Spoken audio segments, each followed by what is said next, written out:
Hello and welcome to my new video. Today's topic is numerical on rivet and bolt connection. आज हम numerical देखेंगे rivet और bolt connections के। पहला है हमारा न्यूमेरिकल, जो कि मैं बोल्ट कनेक्शन पे आपको बताता हूँ। तो बेसिकली सबसे पहले क्या है कि हमें नोट डाउन करना है कि क्वेश्चन में गिवन क्या है। तो गिवन है हमें सबसे पहले dia of bolt. Dia of bolt के बाद ग्रेड दे रखा है 4.6 का। एफ कैलकुलेट किया जाता है, अल्टीमेट बियरिंग स्ट्रेंथ। तो ये कैसे निकलेगा, 4 इंटू 100, जो इसका 4 है वो इंटू 100 करने पे 400 हमारा एफ आएगा। एफ वाई कैसे निकलेगा, जो 400 आया उसमें 0.6 से मल्टीप्लाई किया जाएगा, क्योंकि 0.6 है तो 0.6 से मल्टीप्लाई करने पे हमारी वैल्यू आ जाएगी 240 न्यूटन पर mm स्क्वायर। उसके बाद हम यहाँ पे एज्यूम कर रहे हैं कि 6 बोल्ट हम दोनों साइड दे रहे हैं। आप 3, 2 मतलब बेसिकली इवन नंबर में 2, 4, 6 ऐसे एज्यूम कर सकते हैं।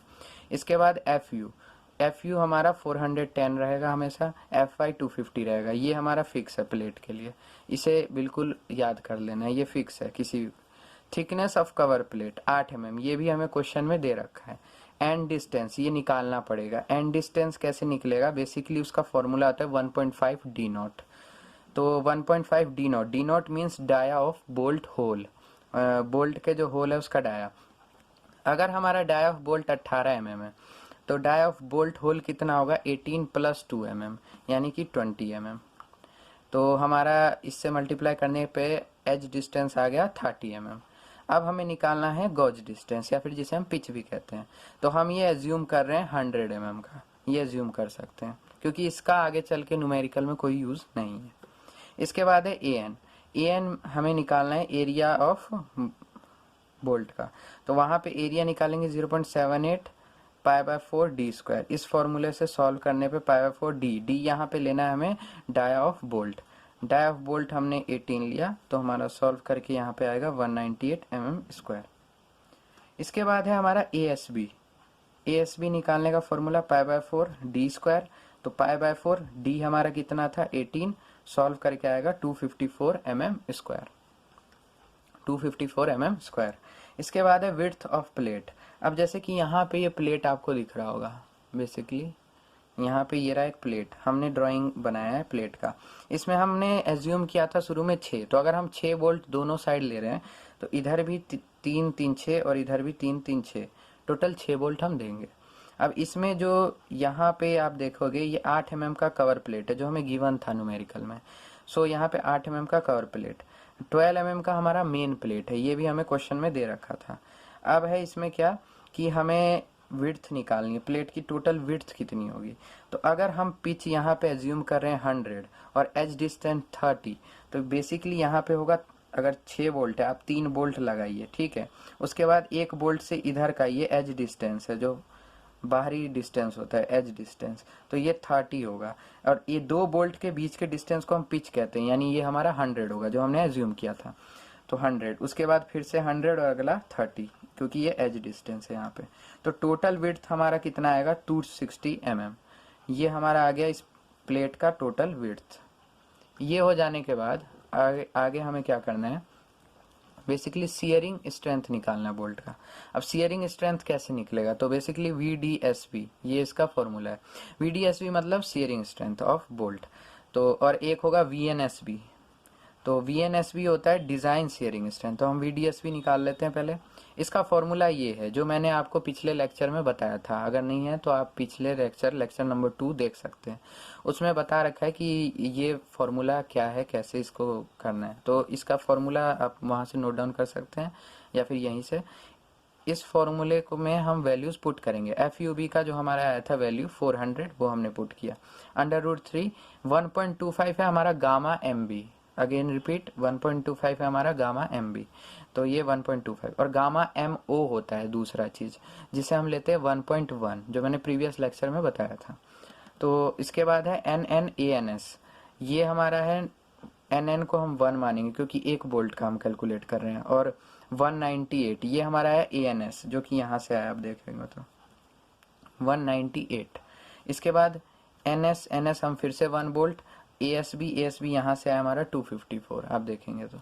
इसके बाद हम 6 बोल्ट के लिए टोटल कैलकुलेट, यहाँ पे हमने 1 लिया है तो टोटल को हम 6 से मल्टीप्लाई करेंगे 6 बोल्ट का डिज़ाइन स्ट्रेंथ निकालने के लिए। अगर आप एक का भी निकालेंगे तो फाइनल रिजल्ट हमारा सेम ही आएगा, ठीक है। तो हम पहले इसका, लेकिन हम 6 का निकाल रहे हैं बेसिकली, तो 6 का हमने निकाला, ये हमारी वैल्यू है। इसको हमने किलो न्यूटन में चेंज कर लिया डिवाइड बाय 1000 करके। अब है हमारा bearing strength of bolt. Bearing strength कैसे निकलेगा, तो उसका ये रहा फॉर्मूला।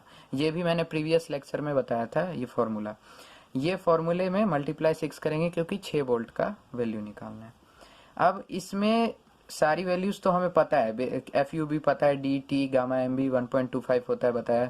KB की वैल्यू नहीं पता, तो KB की वैल्यू के 4 फॉर्मूले, इन चारों में से जो मिनिमम वैल्यू आएगी वही हमारी KB होगी। पहला E/3D0, E क्या है, एज डिस्टेंस, जो हमारा कितना आया था 30 mm, 30/3 × 18, तो हमारा यहाँ पे 0.55 आ गया।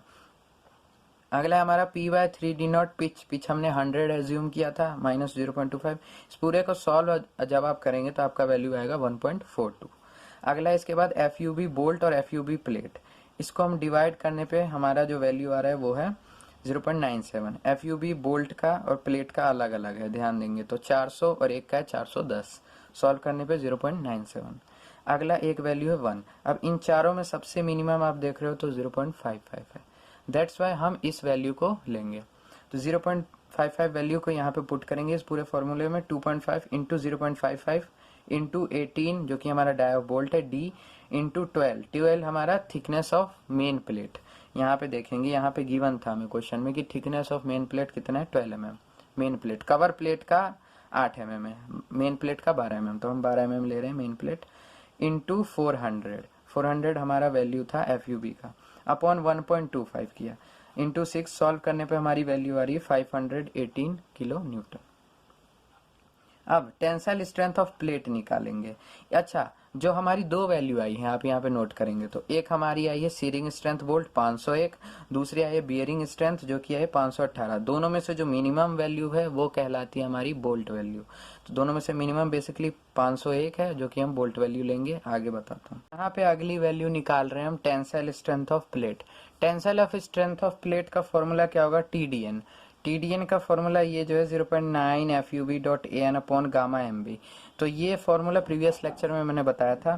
AN की वैल्यू क्या होगी, AN मतलब नेट एरिया। नेट एरिया होता है B - ND0 into T। B is breadth और कह सकते हैं हम width of plate. Width of plate कितना आया था हमारा 260 mm। इसके बाद -N एक लाइन में कितने बोल्ट हैं, एक लाइन में 1 2 3 बोल्ट है, ठीक है, that's why 3 into 20 is the dia of hole. यहाँ पे डाई ऑफ बोल्ट नहीं लेंगे, डाई ऑफ होल लेंगे। इंटू 12 क्या हमारा thickness of main plate. Total result आएगा 2400 mm²। इसके बाद हम वैल्यू निकालेंगे TDN हमारा जो फॉर्मूला था वो उसमें सारी वैल्यूज पुट कर दी। 0.9 FUB की जगह 410, 2400 हमारा नेट एरिया आया, गामा MB की वैल्यू 1.25। सॉल्व करके आ गया ये जिसे हमने किलो न्यूटन में किया तो 708.4। TDG इसका फॉर्मूला भी प्रीवियस लेक्चर में बताया था, इसमें ये गामा MO है, गामा MO की वैल्यू 1.1 लेते हैं। इसमें वैल्यूज पुट करेंगे, लेकिन इसमें AG मतलब वहाँ AN था नेट एरिया, यहाँ AG gross area. Gross area में total width into thickness of main plate, तो हमारा ये रिजल्ट आएगा। TDG की वैल्यू में इस फॉर्मूले में सारी वैल्यूज पुट की, हमारा 709 किलो न्यूटन है।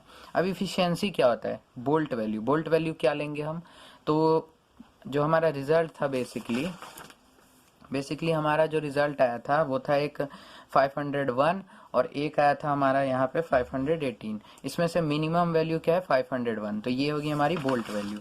सो दैट्स इट इज हमारे ये है हमारा बोल्ट वैल्यू।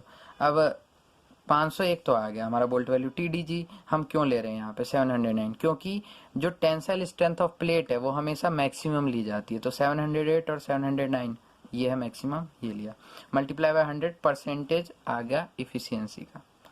अब है हमारा लैप जॉइंट। लैप जॉइंट कैसे निकालेंगे, बेसिकली इस क्वेश्चन में पूछा गया है कि बट जॉइंट और लैप जॉइंट आप दोनों निकालिए और फिर बताइए कि दोनों की इफिशियंसी में रिडक्शन कितना हो रहा है, ठीक है। जब हम बट जॉइंट दे रहे हैं तो उसके कंपेयर में लैप जॉइंट कितना कम हमें इफिशियंसी प्रोवाइड कर रहा है, तो इसलिए हमने लैप जॉइंट का भी निकालना है इफिशियंसी।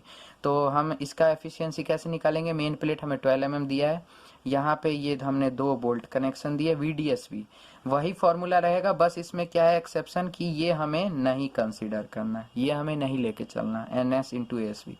NN की वैल्यू 1, ANSB 198 इंटू 6, सारी वैल्यूज इसमें पुट की, फाइनल रिजल्ट 219 आ गया हमारा। इसके बाद बियरिंग स्ट्रेंथ कैसे निकलेगा, VDPB का वही फॉर्मूला है, सॉल्व करने पे एग्जैक्ट 518 ही आएगा, कोई चेंज नहीं आएगा। मतलब बेसिकली लैप जॉइंट और बट जॉइंट में कहाँ आप चेंज देखोगे तो वो है शियरिंग स्ट्रेंथ में, वहाँ इसके डबल शियर होगा क्योंकि डबल कवर बट जॉइंट है वो, दैट्स वाई उसमें शियर स्ट्रेंथ डबल होगा। तो यहाँ पे 219 है, वहाँ पे था 501। अब इसके बाद क्या चीज़ है, हम आगे की वैल्यूज निकालते हैं। जैसे यहाँ पे हमारा TDN वही एग्जैक्ट सेम रहेगा, कोई चेंज नहीं, 700 709, इनमें से मिनिमम वैल्यू 709 हम कंसीडर करेंगे। अब है VB, बोल्ट वैल्यू क्या लेंगे जो मिनिमम आई थी शियर और बियरिंग में से, मिनिमम क्या थी 219, सो इसलिए हम 219 कंसीडर करेंगे।